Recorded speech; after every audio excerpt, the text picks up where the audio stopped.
Bonsoir à tous et bonjour pour les gens qui ne sont pas dans le même fuseau horaire que nous. Et nous sommes heureux de vous retrouver encore aujourd'hui après presque 2 semaines d'interruption et vous savez un peu pourquoi, ça ne dépendait pas de nous. Nous sommes contents de vous retrouver aujourd'hui et nous saluons ceux qui nous suivent à travers Twitter, à travers Facebook, à travers aussi Instagram. Aujourd'hui, comme vous avez vu dans les affiches, c'est une récupération des rendez-vous manqués que vous attendiez tous. Nous allons recevoir aujourd'hui Monsieur Olivier Kamitatou, que vous connaissez, et on est très heureux de le recevoir aujourd'hui. Bonsoir, Monsieur Olivier Kamitatou. Bonsoir, Père. Le bonheur et le plaisir est partagé.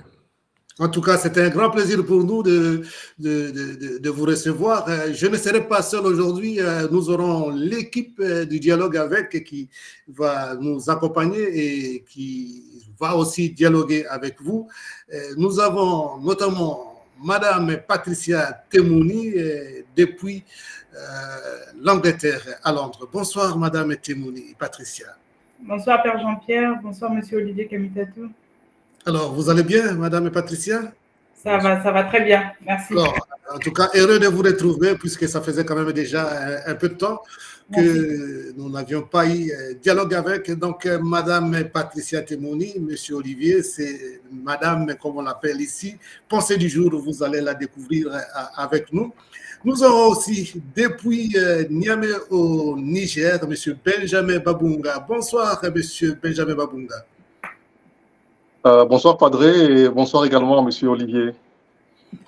Alors, Monsieur Olivier Kamitatou, Monsieur Benjamin Babunga, c'est le Monsieur rappel historique que vous allez le découvrir aussi avec nous. Il est là. Donc, il nous parlera un peu des rappels historiques. Peut-être aussi vous allez commenter un peu quand il va nous en parler. Alors, nous avons aussi depuis l'Allemagne un membre de notre équipe, Monsieur Benjamin Oumba. Bonsoir, Monsieur Benjamin. Bonsoir, Padre. Bonsoir aussi à toute l'équipe et je salue aussi en particulier Monsieur Olivier Kamitatou, notre invité ce soir. Voilà, merci beaucoup, Monsieur Benjamin. C'est le membre donc, de l'équipe du dialogue avec et qui sera aussi avec nous aujourd'hui pour suivre et dialoguer avec Monsieur Olivier Kamitatou. Alors, nous allons recevoir aussi avec nous notre membre de l'équipe, c'est le professeur Alfred Chango depuis Paris en France. Bonsoir, prof Alfred. Bonsoir Jean-Pierre, très heureux de vous retrouver, très heureux de retrouver toute l'équipe et puis bonsoir à Olivier Kamitatou et très heureux aussi de le retrouver parmi nous. Alors, Monsieur Olivier Kamitatou, le professeur Alfred Chango, c'est un Congolais qui enseigne à la Sorbonne en France, membre aussi de notre équipe. Alors, nous allons passer ces moments ensemble pour découvrir Monsieur Olivier Kamitatou. Découvrir, c'est un peu trop dire, c'est un peu le connaître davantage puisqu'il va nous parler de son parcours de vie, puisque beaucoup le connaissent comme évidemment politicien congolais, mais peut-être peu savent un peu son parcours de vie avant de faire la politique. C'est ce que nous allons découvrir aujourd'hui. Alors, on donne d'abord la parole pour commencer un peu à M. Olivier Kamitatou.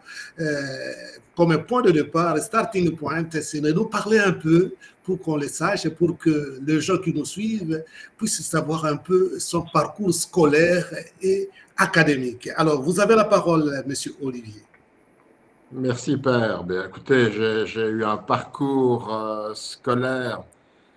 Mes parents, étant très jeunes, mon père, vous le savez, Cléophas Kamitatou, ma mère, Marie-Josée Mafuta Mingi, mon père étant en politique, avait des problèmes. Et donc, il était arrêté en prison en 1967. Et donc, il a dit à ma mère, écoutez, l'enfant que je vois ici, Olivier, nous vivions à Bandal, à Sinkin. Il ne parle pas français. Je ne veux pas qu'il soit décalé par rapport à ses frères, rue des Serges. Donc, il faut l'envoyer en Belgique, ou en tout cas en Europe, pour apprendre le français. Et c'est comme ça que ma mère m'a envoyé pas dans une famille, chez une dame qui tenait le foyer social à Kikwit. Et donc, j'ai été éduqué par cette dame qui était ma marraine. Et donc, j'ai commencé à l'école communale de Auchan, dans les Ardennes. J'ai fait mes écoles primaires dans l'école communale.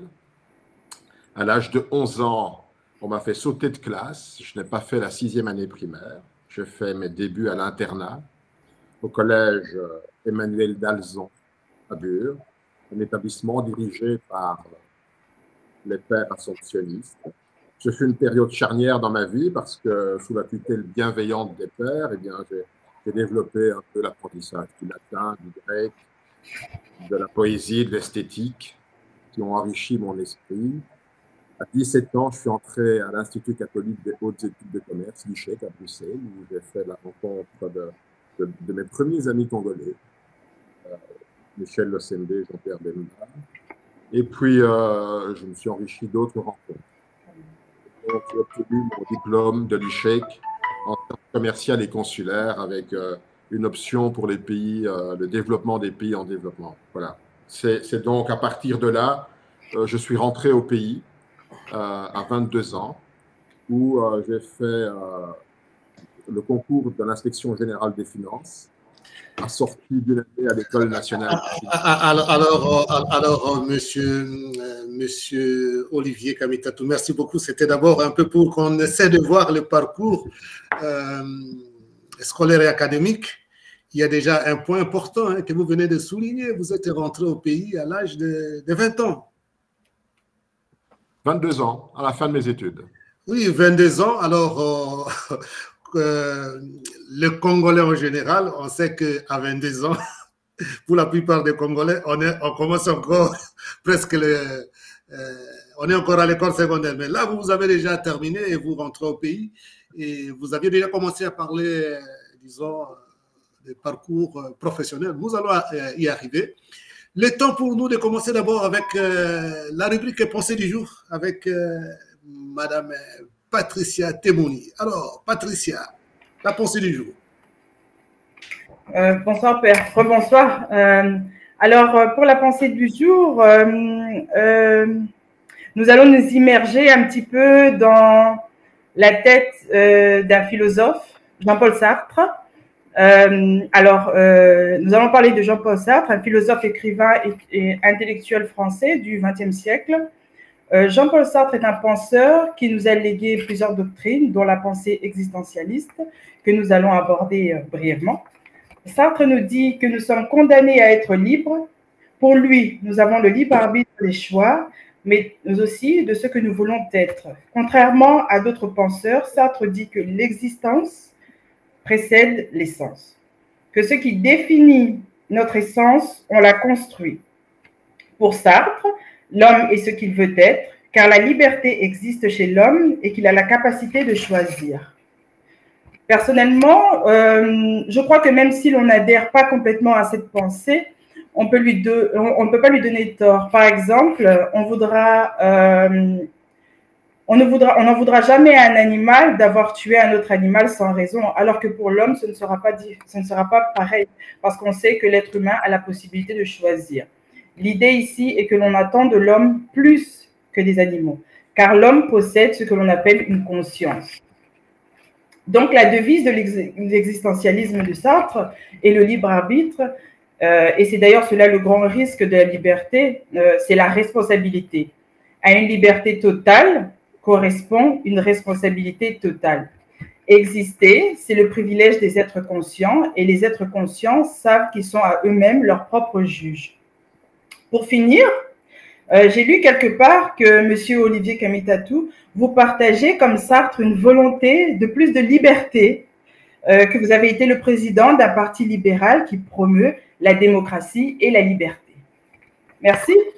Voilà, merci beaucoup Patricia Temoni pour cette pensée du jour. Nous allons justement demander un peu le point de vue de M. Olivier Kamitatou, qui est notre invité aujourd'hui, de dire ce qu'il pense de votre pensée.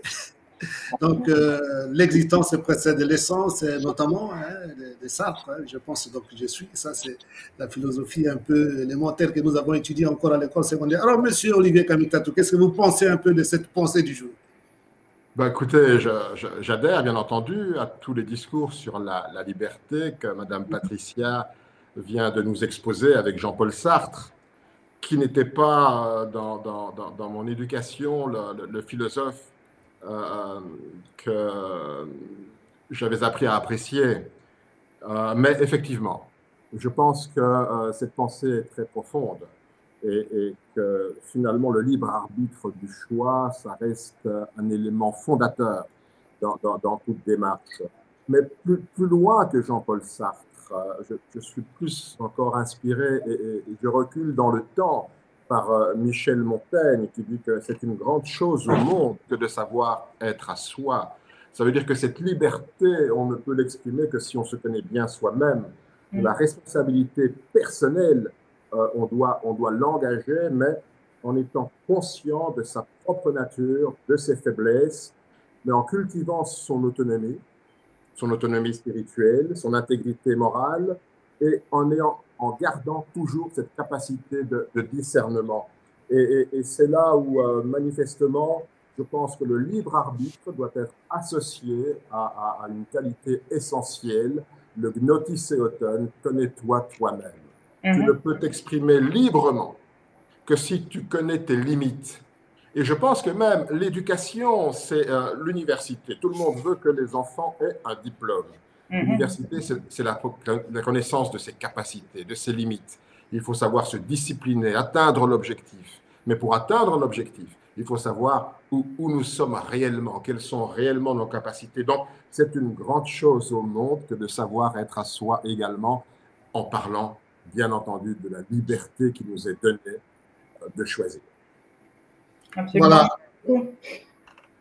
Voilà, merci beaucoup. Hein, merci Patricia pour la pensée du jour. Merci aussi à la réaction de notre invité, M. Olivier Kamitatou, hein, à la suite de la pensée du jour. Vous restez toujours avec nous. De toute façon, vous êtes membre de l'équipe, Patricia, et vous aurez aussi à dialoguer, à poser des questions à M. Olivier Kamitatou, puisque aujourd'hui, nous allons le découvrir autrement par lui-même, donc à cœur ouvert.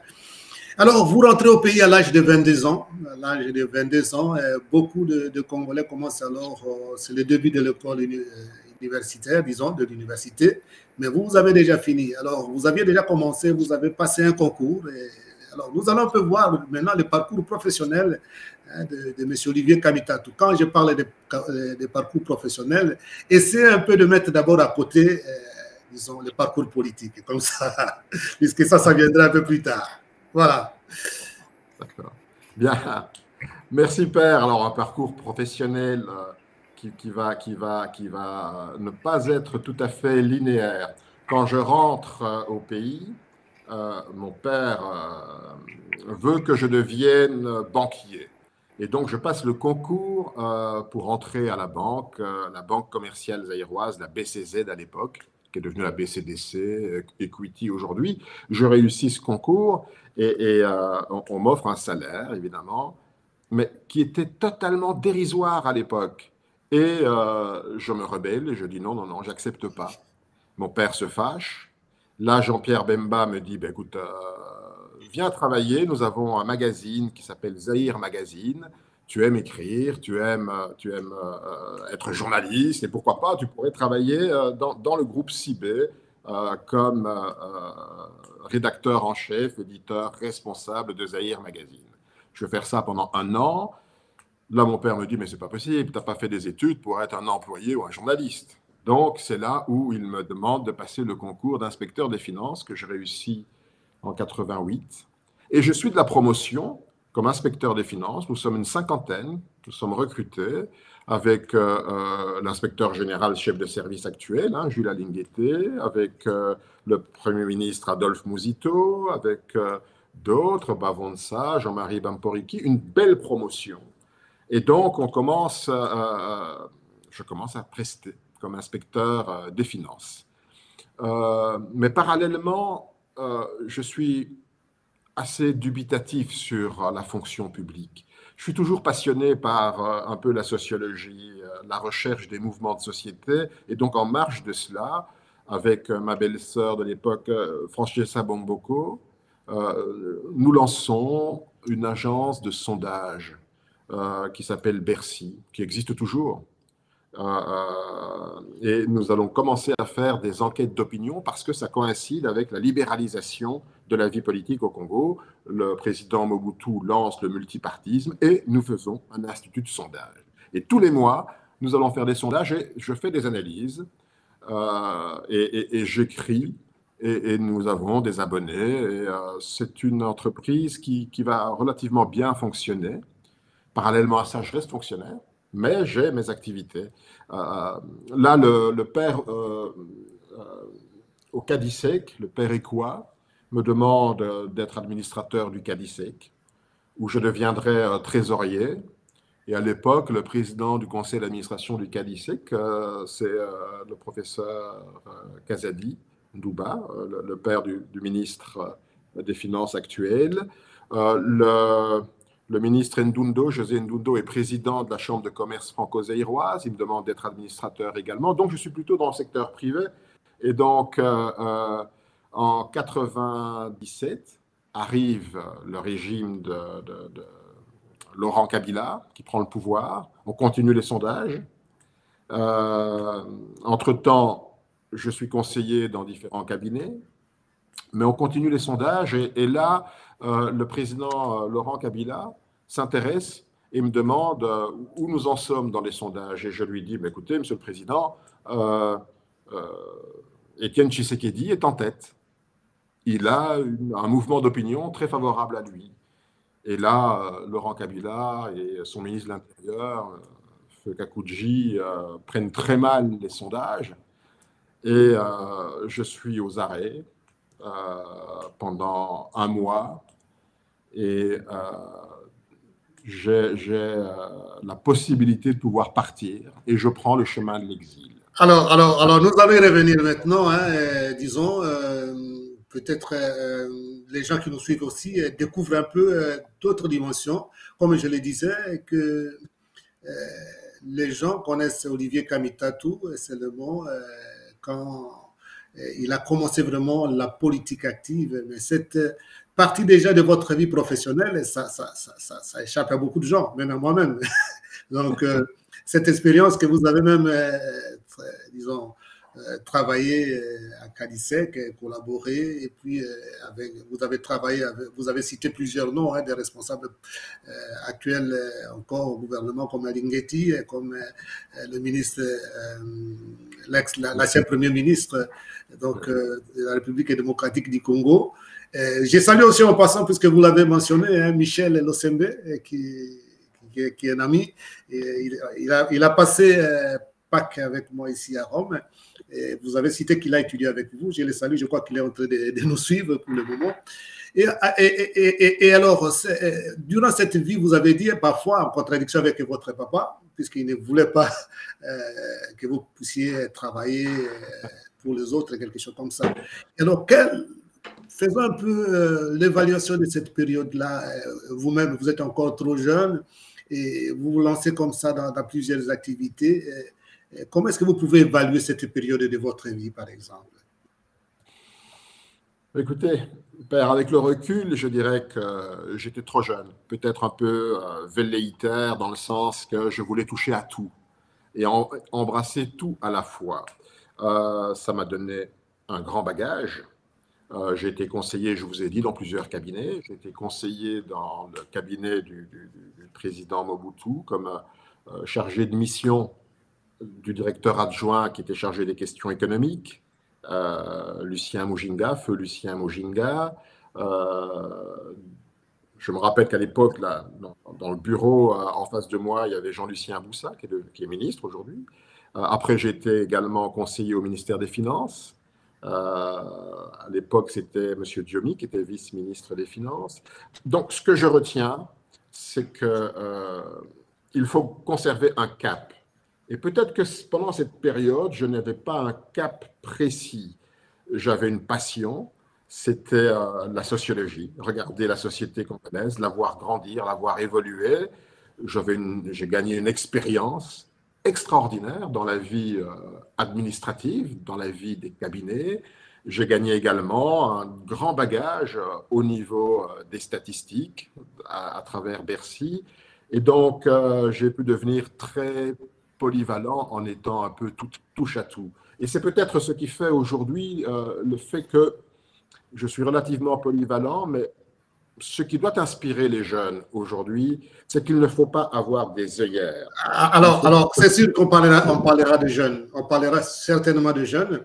Et cette période, votre papa est encore en vie, c'est un nom, depuis l'indépendance, c'est un grand nom.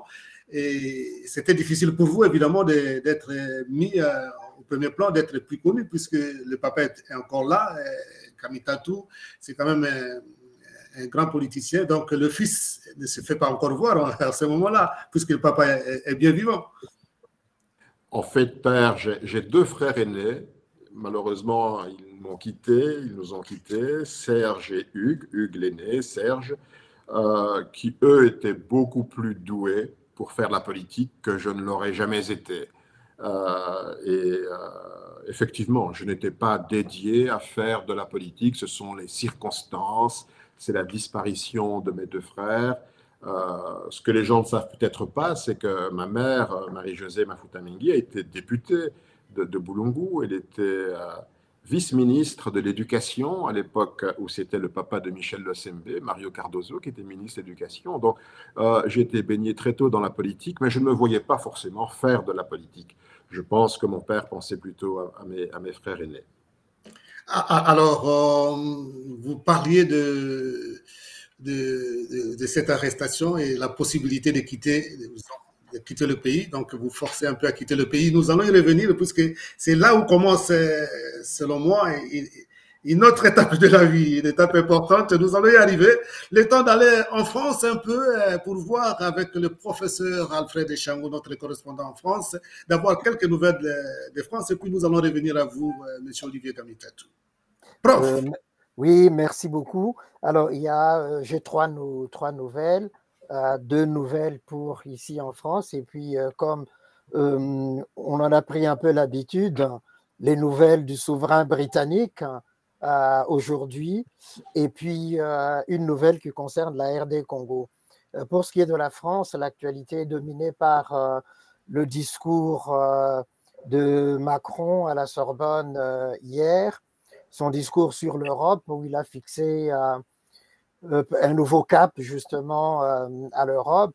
Il a centré son discours sur 3 points importants: l'Europe puissance, l'Europe prospérité, et puis l'Europe humanisme.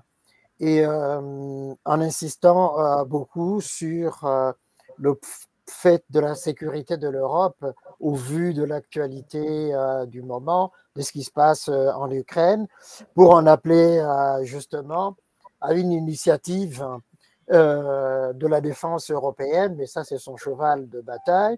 Pour ce qui est de la prospérité, il a insisté beaucoup sur le choc d'investissement commun de 650 à 1000 milliards d'euros pour relancer l'économie européenne, favoriser le développement de l'intelligence artificielle et puis aller dans le sens de la décarbonation. D'ailleurs, le chancelier allemand a approuvé cette initiative-là. Le deuxième point, c'est un peu triste, c'est le Moulin Rouge, ce célèbre cabaret parisien,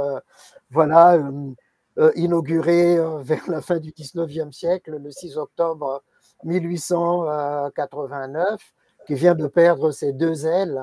Et donc, c'est assez stupéfiant, surprenant. Certains ont parlé justement, comparé avec la chute de la Tour Eiffel ou l'effondrement de Notre-Dame.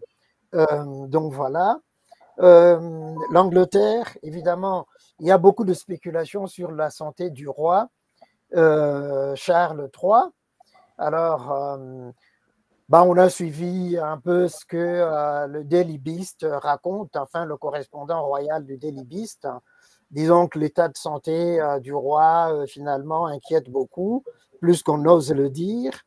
Et donc, on a relancé l'opération Menai Bridge, qui est le nom de future cérémonie des obsèques du roi, pour dire, bon, ben, on ne sait pas ce qui va suivre. Mais le palais de Buckingham a publié un communiqué aujourd'hui pour dire que le roi va progressivement reprendre un peu de ses activités publiques, notamment ce week-end avec la reine Camilla Ballpark, et donc pour donner un peu aux Anglais un peu de baume au cœur. Mais il y a l'inquiétude sur vraiment sa mort persiste, d'où l'évocation de cette opération Menai Bridge. Dernier point, c'est l'agitation qui secoue un peu les milieux RD congolais ici à Paris. Étienne Tshisekedi vient en visite officielle du 29 au 30. Étienne Tshisekedi, non? Pardon, non. Lapsus révélateur. Félix Tshisekedi vient en visite officielle du 29 au 30. Il sera reçu à Matignon, à l'Élysée, Matignon, et puis au Parlement. Probablement, il va tenir un discours au Parlement. Et puis, dans la Chambre de commerce, cérémonie aux Invalides. Et le premier, il va rencontrer la diaspora congolaise ici à Paris. Je rappelle simplement qu'en 2019, il était venu en France pour une visite de travail. Donc là, c'est vraiment une visite officielle. Et d'ailleurs, Macron imagine une autre visite officielle avant les élections européennes, inviter le président américain entre le 6 et le 8 juin, après les cérémonies du 80e anniversaire du débarquement des Alliés. Et puis, dernière nouvelle de détente, le Variété Club de France a organisé un match de charité où Macron a joué au foot avec Fally Poupa, avec les anciennes vedettes du sport africaines ici de France. Et au sortir de là, il a invité Fally Poupa au dîner officiel à l'Élysée. Donc voilà, comme quoi l'Élysée est tombé, hein, comme Bandal était tombé quand Macron était passé à Kinshasa.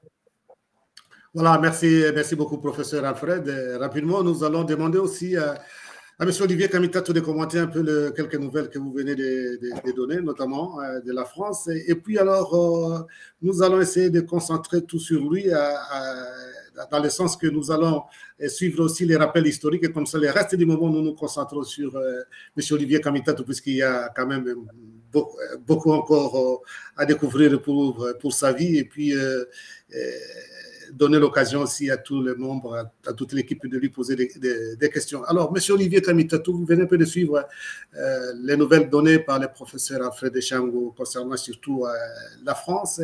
Il y a une nouvelle ou deux qui vous ont marqué? Bien entendu, c'est la visite officielle du président Félix Tshisekedi à Paris dans 48 heures ou dans quelques jours. C'est une visite pour nous étonnante, hein, parce que dresser le tapis rouge, certes, président de la République démocratique du Congo à l'issue d'élections frauduleuses et président de la République, assorti d'une légalité, mais je pourrais dire, pour une formule, au pays de Robert Badinter, dresser le tapis rouge pour un chef d'État qui vient de lever le moratoire sur la peine de mort,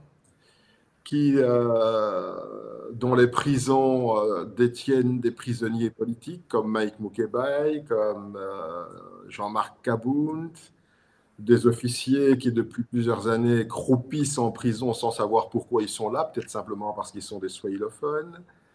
Tout ça, ça fait tâche, parce que finalement, dans la course effrénée aux matières premières, parce qu'il ne faut pas aller très loin, la course effrénée aux matières premières rend la République démocratique du Congo séduisante, mais la République démocratique du Congo séduisante, ce n'est pas la République démocratique du Congo où 100 millions de Congolaises et de Congolais ont à peine à manger, 27 millions d'entre eux souffrent de la faim, mais c'est le règne absolu d'une corruption inouïe Et donc là, on espère que le président Emmanuel Macron n'ira pas dans la complaisance et pourra dire des vérités dans le pays qui se réclame les pays des droits de l'homme. Donc, c'est cela aussi que m'inspire cette visite qui, pour moi, sera de toute façon très controversée. Voilà, merci beaucoup pour ces commentaires. Après avoir suivi notre correspondant à Paris, les membres de l'équipe du dialogue avec le professeur Alfred Chango. Alors, pour permettre un bon déroulement pour que les autres membres puissent aussi participer au dialogue. Et après, on va d'abord faire un autre saut, M. Olivier Kamitatou, un peu de patience, puisque vous êtes l'invité principal. On va profiter vraiment de votre présence. Et nous allons nous rendre au Niger, donc à Niamey précisément, pour suivre aussi, ça serait intéressant, puisqu'il y a notre rubrique Rappel historique avec M. Benjamin Babunga. Alors, Benjamin, rappel historique. Merci beaucoup, Padré. Et encore une fois, bonjour à Monsieur Olivier. Juste lui dire que nous avons cette rubrique à travers laquelle je choisis quelques dates de la semaine au cours de laquelle se tient l'émission. Et là, nous sommes au cours de la semaine du 22 au 28 avril. Donc, j'ai sélectionné quelques événements selon des dates spécifiques par rapport à l'histoire de la RDC. Donc, je vais aller sur les dates du 23, 24 et 26 avril. D'abord, je commence par le 23 avril 2002, où il y a eu création de ce qu'on va appeler Alliance pour la sauvegarde du dialogue. Et je suis content parce que M. Olivier fut un des acteurs clés du dialogue intercongolais et sûrement qu'il a des détails aussi pertinents à pouvoir partager par rapport à cela. Alors, en 1998, lorsque la deuxième guerre commence en RDC, juste au lendemain, il va y avoir un certain nombre de rounds de négociations pour essayer d'amener les différents belligérants sur la table de négociations. Donc, il y aura Sirte, il y aura Gaborone, il y aura Lusaka, et tout cela sera couronné par le dialogue intercongolais qui connaîtra la participation de plusieurs partis au conflit, y compris le RCD Goma et le MLC, qui étaient les principaux mouvements rebelles en ce moment-là. Et pendant que les négociations sont en train d'évoluer, jusqu'au 18 avril, il n'y a pas vraiment une issue, mais dans ce moment-là, le gouvernement de Kinshasa va négocier un accord avec la partie MLC. Et cet accord va vouloir que le président Kabila puisse garder son poste et que Jean-Pierre Bemba devienne le Premier ministre. Et il y a aussi d'autres positions, d'autres postes qui sont confiés à la fois au RCD et à l'opposition politique. C'est dans ce cadre-là que certaines parties vont se sentir lésées. Et là, je vois essentiellement le RCD Goma d'un côté, mais aussi l'UDPS qui était à l'époque conduite par Étienne Tshisekedi. Et ils vont se mettre ensemble pour créer ce qu'on va appeler l'Alliance pour la sauvegarde du dialogue intercongolais. Donc, c'était un certain 23 avril. Et l'objectif pour eux, c'était effectivement de pouvoir ramener les différentes parties à la table de négociation pour que les négociations évoluent dans un format inclusif qui connaisse la participation de toutes les parties. C'est vrai que le MLC et le gouvernement de Kinshasa ont dû signer ce qu'on va appeler accord de cascade, mais par la suite, ils seront appelés aussi à revenir au niveau de la table de négociation et de nouvelles négociations seront lancées sous l'égide de l'ancien président sud-africain Thabo Mbeki et qui vont finir par aboutir par la conclusion d'un accord qu'on va appeler accord global et inclusif et qui permettra effectivement de pouvoir partager le pouvoir entre les différentes parties au conflit. Et c'est là où d'ailleurs on aura la formule 1+4. La deuxième date, c'est le 24 avril 1990. Et ça, c'est vraiment historique pour nous en RDC ou au Zaïre dans le temps.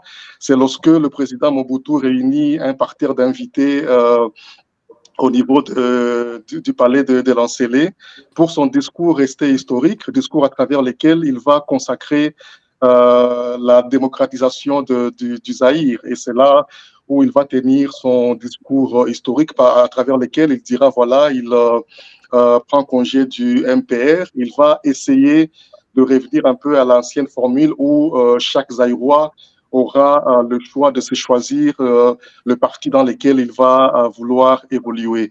Et là, on a la fameuse phrase « Comprenez mon émotion » lorsque le président a laissé couler quelques larmes pendant qu'il annonçait que dès ce jour-là, il allait prendre congé du mouvement populaire de la Révolution qui était le parti-État qu'il a fondé dans les années 67.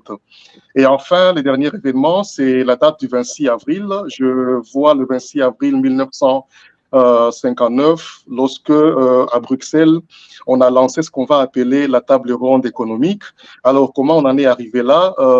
Dès le 4 janvier 1959, lorsqu'il y a des émeutes au niveau de Léopoldville, ces émeutes vont pousser le roi Baudin à pouvoir tenir un discours aussi resté historique à travers lequel il va dire, voilà, j'ai compris les différentes réclamations des populations congolaises et là, je vais vous inviter ensemble à des discussions pour que nous puissions mettre en place une feuille de route pour que l'indépendance soit du Congo soit consacrée.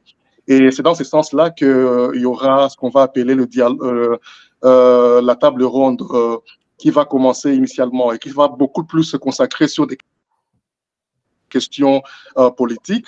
Mais pendant que la table ronde politique évolue, on se rendra compte qu'il y a des questions beaucoup plus économiques qui ne peuvent pas être couvertes à travers cette table ronde politique.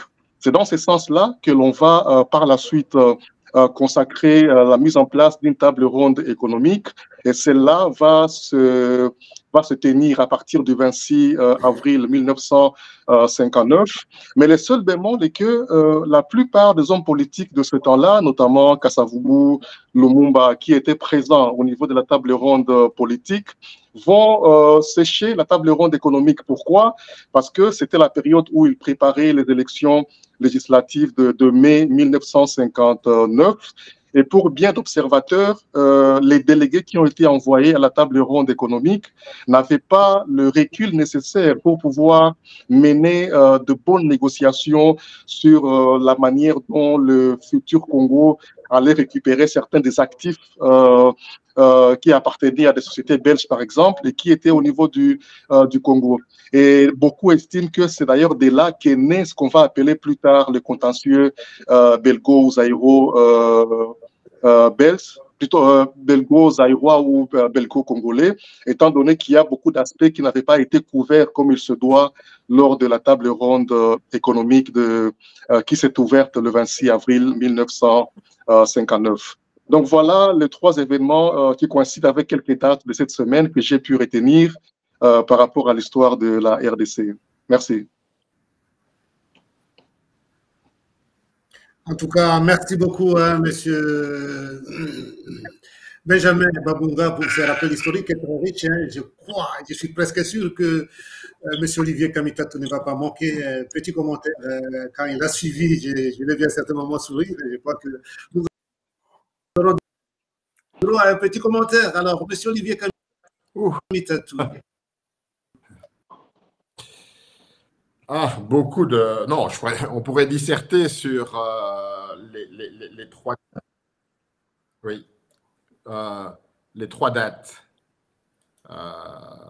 Celle que je connais le mieux, bien entendu, c'est des entrées à Sun City au dialogue. À l'époque, effectivement, nous avons signé un accord. À l'époque, j'étais le secrétaire général du MLC et nous avions considéré que nous étions dans une impasse, que si Joseph Kabila n'était pas la solution, il en faisait partie et que nous n'aurions pas raison de vouloir à tout prix arriver par les armes dans Kinshasa, d'autant plus qu'il y avait un deuxième groupe armé, le RCD à l'époque, et que personne, je pense, dans la communauté internationale ne souhaitait que Kinshasa devienne un champ de bataille. C'est la raison pour laquelle on nous a poussé, toutes les parties, à négocier. Et cette négociation a eu lieu, elle fut assez âpre, et nous avons obtenu un accord qui était soutenu par énormément de monde, entre le gouvernement de Kinshasa, dans la négociation représentée par Vital Kamerhe et le MLC. Effectivement, nous avions un point commun, c'était la libération du Congo et un nouvel ordre politique.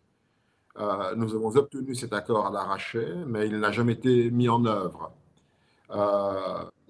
Notamment par le fait que plusieurs partenaires du MLC, le partenaire du MLC à l'époque, l'Ouganda, considérait qu'il était inopportun de ne pas avoir un accord largement inclusif, intégrant Étienne Tshisekedi. Et c'est la raison pour laquelle cet accord sera un mort-né. Il y aura des négociations à Matadi, et cet accord, nous n'arriverons pas à le mettre en œuvre. Nous repartirons en Afrique du Sud pour obtenir en décembre 2002 un accord plus inclusif qui deviendra le 4, qui sera signé le 1er avril 2003 à Sun City. Mais ce que je voudrais retenir, le plus important de tout cela, c'est que rien, aucune solution ne peut être arrachée par les armes. On dirait qu'on est retourné pratiquement aujourd'hui, on a repris le curseur, on est retombé 20 ans et plus en arrière.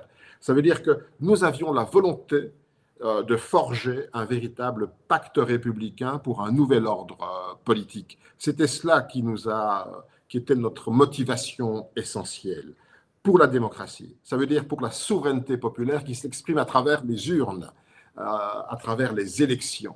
Et c'est comme ça que nous avons pu organiser les premières élections qui furent les meilleures, malgré tous les défauts qu'on peut leur attribuer à l'époque. Mais nous avions la volonté de mettre en place des institutions issues du respect des élections, d'assurer l'égalité de tous les citoyens devant la loi, d'exprimer le principe de solidarité entre toutes les communautés congolaises et finalement de défendre l'état de droit. Donc, sur ces principes-là, nous avions déjà, dès 2002, obtenu à l'arraché un premier accord qui n'était pas assez inclusif et qui ira vers l'accord final d'avril 2003. Donc, voilà des points essentiels qu'il faut retenir. Et si nous n'avions pas ces leçons du passé, nous n'aurions pas peut-être les chemins qui nous aideront demain à redéfinir une route tous ensemble pour une paix définitive, une paix durable dans notre pays. En ce qui concerne la table ronde économique, Cléophas Kamitatu m'a souvent parlé de la table ronde politique. Moi, je pensais que c'était en 1960. Il faudrait que je regarde mes dates, pas 59. Mais cette table ronde économique, effectivement, a été laissée entre les mains des universitaires de l'époque, dont le père, parmi les participants, siégeait le père de Michel Losembe, Mario Cardozo et d'autres.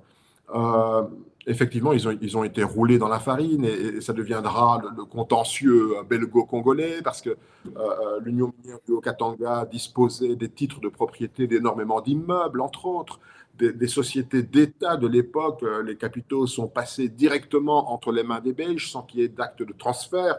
Et donc, ce contentieux belgo-congolais va rester. Il va peut-être même être à la base du départ du maréchal Mobutu du pouvoir, quand il enverra Maître Nimi, Gérard Kamanda à Bruxelles pour négocier la renégociation de ce contentieux.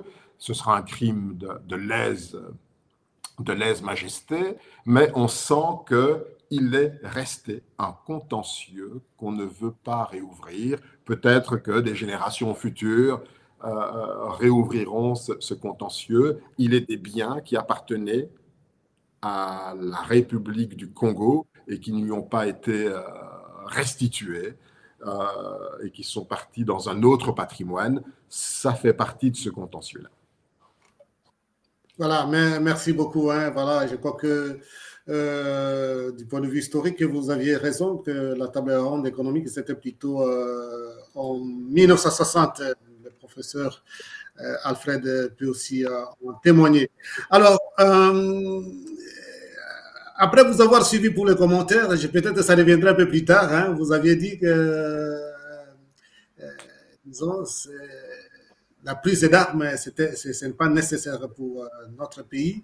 Et là, je voulais vite faire le retour, mais ce n'est pas encore nécessaire pour le moment pour dire, mais quand même, vous aviez adhéré à un mouvement rebelle à l'époque, mais ça, c'est peut-être nous allons y revenir. Alors, vous aviez parlé déjà de quitter le pays après le problème que vous avez eu, puisque vous avez mécontenté le nouveau pouvoir. Vous avez donc quitté le pays. Alors, on était là et maintenant, nous allons continuer sans arrêt avec des questions évidemment après. Et alors, racontez-nous un peu. Vous quittez alors le pays après avoir subi des pressions et avec risque aussi peut-être d'emprisonnement. Vous quittez le pays et alors, la suite? Alors, je quitte merci Père, je quitte le pays et là, je ne suis pas désemparé, mais bon, que vais-je faire? Michel Losembe, qui gère un département important de la Citibank à Abidjan, me demande de venir le visiter. Il me dit, ça va te changer les idées, viens à Abidjan passer une semaine ou deux. À Abidjan, je reçois un appel de Jean-Pierre Bemba qui me dit, écoute, viens voir un peu ce que je fais.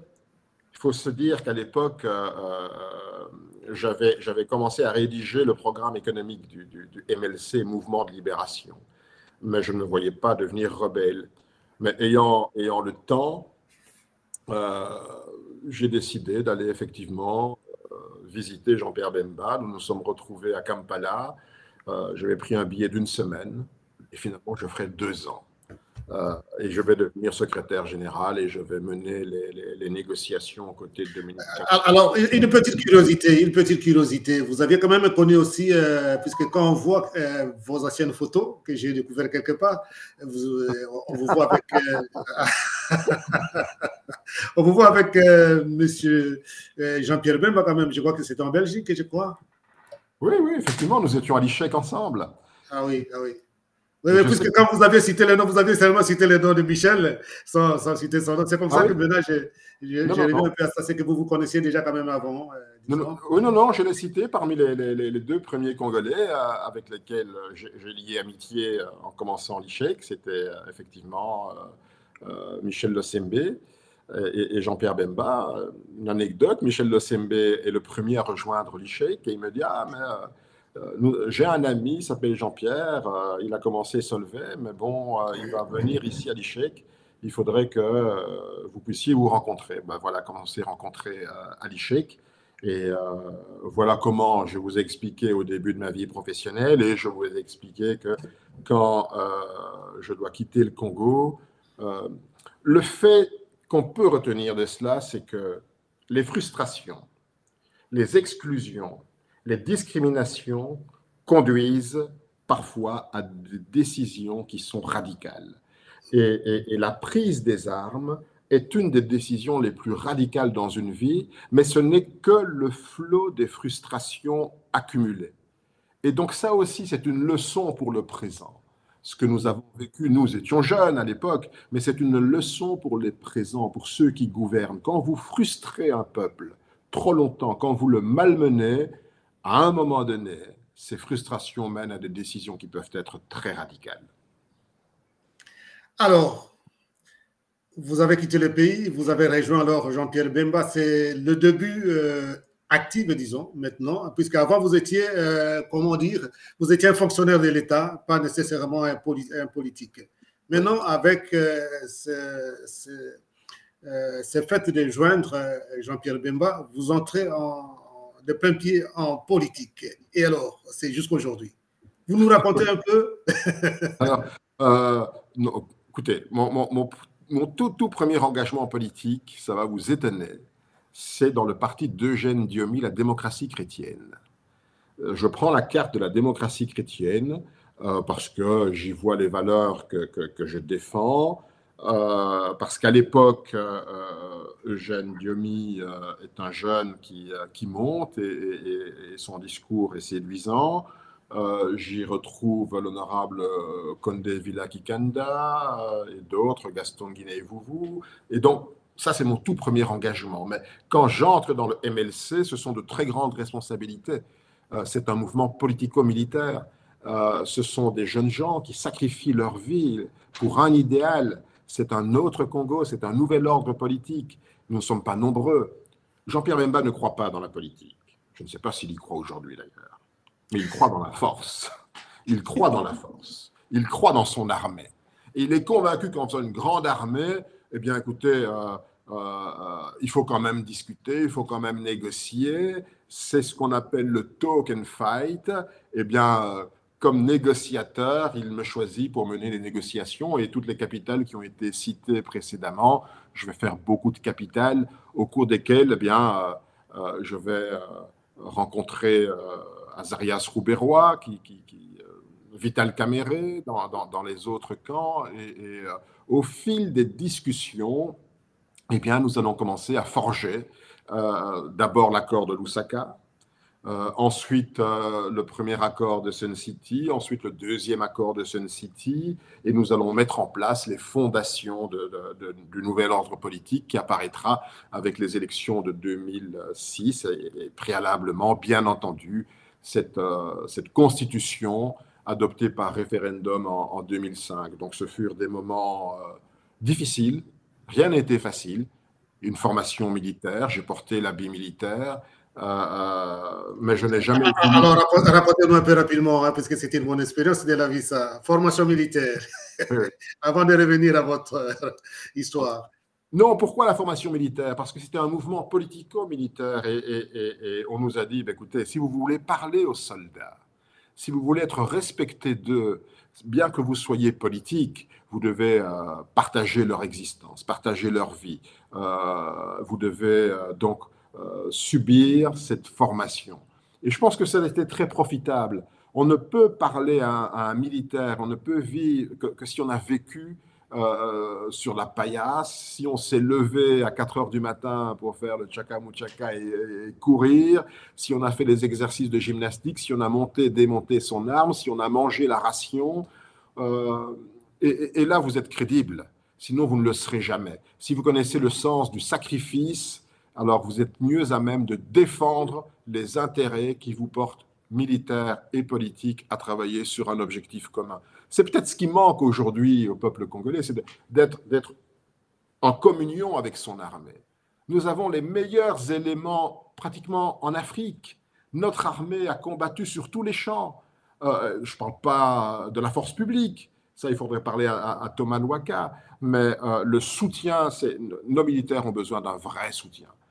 Pas simplement d'être le prétexte pour s'enrichir pour ceux qui gèrent l'armée, mais ils ont besoin d'un vrai soutien de toute la nation. Et je pense que la puissance de la nation congolaise, ce sera à partir de la reconstruction de son armée. En tout cas, si je suivais un peu le petit détail de ce que vous nous racontez, on va passer la nuit ici, c'est très intéressant, c'est une vraiment découverte. Je ne sais pas pour les autres, les membres qui sont là, ils vont parler aussi, mais pour moi, c'est vraiment des grandes découvertes de votre parcours de vie, que je ne connaissais pas, effectivement. Beaucoup disons, de détails de votre vie, on l'ignore, et je crois aussi tout ce monde qui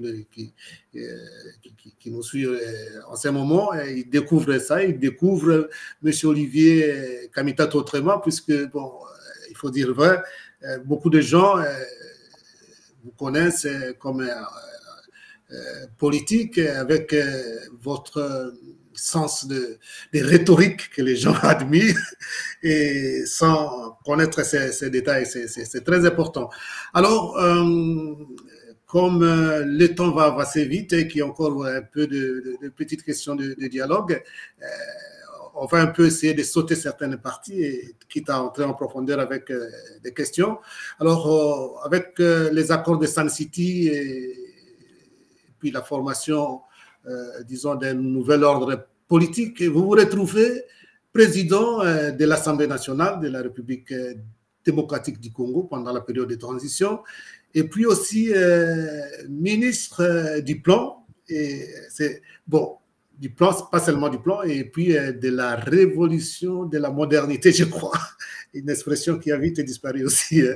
Alors, avant d'en parler, je vais quand même vous faire voir quelque chose, une image, une vidéo que j'ai trouvée pour avant de parler, de poser encore des questions. Comme ça, vous allez un peu nous dire, on va vous voir, hein, il y a déjà quelques années, hein, l'État a fait son travail aussi. Quels sont, à l'heure actuelle, vos plus grands chantiers? À l'heure actuelle, comme ministre du Plan de la République démocratique du Congo et Révolution de la modernité, le plus grand chantier est d'élaborer la vision d'avenir de la République démocratique du Congo. Une vision à long terme, avec une étude nationale prospective qui devra donner les scénarios de la République démocratique du Congo dans les 25 à 30 prochaines années, et à la fois une vision à moyen terme. Donc nous allons élaborer le plan national stratégique de développement 2017-2021. Qu'est-ce à dire? Nous devons d'abord évaluer où nous sommes, quel est l'état des lieux, quels sont les résultats de développement que nous avons obtenus les 10 dernières années. Et ça, vous ne l'avez pas encore fait? Nous l'avons fait. Nous venons de clôturer cette première partie qui est indispensable maintenant à définir la deuxième partie qui est de voir quels sont les gaps et éventuellement quelles sont les priorités autour desquelles nous devrons nous rassembler, pas seulement le gouvernement, mais toute la nation. Voilà, là c'est un peu une petite partie d'une interview que vous aviez accordée à une chaîne. Et vous étiez encore en ce moment-là ministre des plans et de la révolution de la modernité. Si le temps ne passait pas si vite, on allait un peu essayer de définir ces termes-là de la révolution de la modernité qui a fait aussi un peu de bruit à un certain moment. Alors, une question comme ça un peu simple. De ces fonctions, grandes fonctions politiques, laquelle vous a plu le plus entre président de l'Assemblée nationale et ministre des Plans et de la Révolution de la modernité? Écoutez, je pense que servir son pays, quelle que soit la fonction, ne dit-on pas que c'est l'homme qui fait la fonction, mais ce que je retiens d'essentiel, le moment le plus exaltant pour moi, probablement était l'élaboration de la Constitution. Je pense que c'était un moment passionnant, parce qu'une constitution, c'est une loi fondamentale, c'est une loi suprême qui régit le fonctionnement de l'État, qui encadre les droits et les libertés et les devoirs des citoyens, et qu'on a pratiquement, qui est sacralisé. Et donc ça reste pour moi le plus grand moment, c'était cette constitution, à la fois le référendum constitutionnel, qui reste un moment historique pour moi. Près de 86% des Congolais vont adopter cette constitution par référendum et sa promulgation en 2006. Mais le ministère du Plan est un ministère formidable, parce que c'est un ministère où vous êtes au croisement, vous avez les instruments, vous élaborez tous les instruments de pilotage du pays, au niveau économique, au niveau sociologique. Il y a tous les ministères, l'étude et la planification, la vision à long terme, c'est vous qui rêvez le Congo de demain et qui devez le mettre en œuvre à travers collaboration des ministères sectoriels. Et donc c'est un très grand ministère. J'y ai passé une législature et à partir de 2011, j'ai 13 ans, je n'ai passé que 9 mois dans ce ministère. Pratiquement 12 ans, mais je pense que j'y ai laissé une certaine empreinte. En tout cas, les instruments de bord, le pilotage du Congo au ministère du Plan, ce fut un moment extrêmement passionnant. Voilà, et maintenant, il y aura des questions aussi pour les autres membres de l'équipe qui sont là. Moi, je vais essayer un peu d'aller rapidement, puisque ce sont des petites questions, des jeux de petits, disons, des questions-réponses. Maintenant, est-ce que vous avez des ennemis ou des adversaires dans la vie? Oh, certainement, comme homme politique, je n'ai pas que des amis. Mes choix politiques ont été des choix parfois radicaux. Donc, je ne doute pas que c'est suscité de profondes inimitiés, des fractures. Bon, dans la vie, rien n'est irréparable. Il ne faut jamais dire jamais, mais effectivement, je pense certainement qu'il y a l'un ou l'autre qui ne doivent pas m'apprécier beaucoup. Est-ce que vous avez des regrets dans votre vie, des regrets par exemple? Oui, probablement. Je pense que il faut de la clarté. En toute chose, il faut de la clarté. Peut-être qu'à certains moments, je n'ai pas eu assez de clarté pour bien trancher les choses. Mais ça vient, je pense, avec l'expérience, avec l'âge.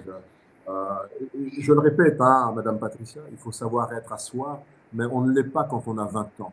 On le devient quand on approche peut-être la cinquantaine. C'est à force d'expérience, d'avoir ramassé des coups, et bien qu'on attrape une certaine philosophie de la vie. Donc, certainement, j'ai ma part de regrets dans ma vie politique, mais le plus important, c'est que vous restez accroché derrière une vision, derrière un idéal, et pour cela, ça mérite beaucoup de sacrifices. Je ne le regrette pas. Quels sont les hobbies de M. Olivier Kamitatou? Quels sont les hobbies? Ah, les hobbies. Oh là là, j'adore la lecture, j'adore la lecture. C'est une passion pour moi. J'aime lire. J'aime la musique classique. Bon, ça va vous étonner, mais j'adore la musique classique. Le jardinage. Voilà, ce sont mes trois hobbies.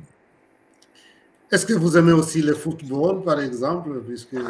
Ah, j'ai pratiqué le football et ce soir, il y a un match éminemment important avec Mazembe et donc, je crois que c'est ce soir. Donc, oui, effectivement, le foot reste une passion. Et voilà,